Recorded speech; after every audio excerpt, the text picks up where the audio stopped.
जो बिल है वक्त बिल अमेंडमेंट बिल जो है टेबल होगा पार्लियामेंट में, क्या बोलना चाहोगे? देखिए,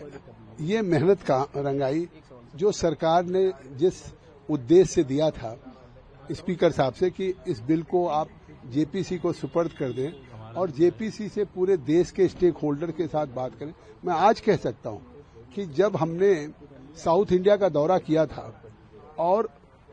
हम नॉर्थ इंडिया का दौरा नहीं कर पाए थे, उड़ीसा का, आसाम का, वेस्ट बंगाल का, यूपी बिहार का, तो एक दिन संसदीय कार्य मंत्री ने कहा, तो हमने कहा हम तो अपनी रिपोर्ट तैयार कर चुके हैं। उन्होंने कहा हमारी मंशा कि देश के सभी राज्यों में आप जाएं और सबसे आप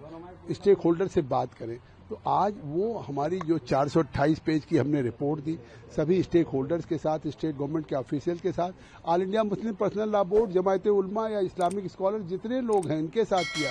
और रोज बैठकों में हमारे ओवैसी से लेकर के इमरान मसूद सब थे और सबको करने के बाद आज उसको अमेंडेड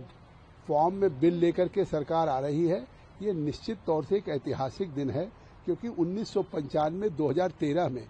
जो एक संशोधन करके और जिस तरह से वक्फ को संविधान के ऊपर कर दिया गया था सेक्शन 40 में, तो आज वो आर्टिकल जो 14 का, आर्टिकल 19 का, आर्टिकल 300A का और आर्टिकल 21 का जो उल्लंघन था, आज उसको ठीक किया है। और आज इस बिल के पास होने से देश के गरीब,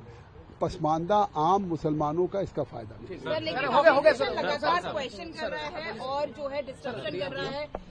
चलने नहीं दे रहा पार्लियामेंट को। ये शुरू से कर रहे थे, हमारे ऊपर बोतल फेंक रहे थे, झगड़ा करने का आमादा थे, कागजों को फाड़ते थे। जिस तरह से जेपीसी की मीटिंगों को हमने 6 महीने में जिस तरह से कंडक्ट किया है, 8-8 घंटे उनको सुना है हर समय, तो ये तो डे 1 से हमारा विपक्ष हो या चाहे आप बिल आज आ रहा है, जिस तरह से all India Muslim personal law board ने काली पट्टियां बांधने के दौरान रमजान के में कहा, जब प्रेयर के समय मस्जिदों में कहा, तो सियासत हो रही है।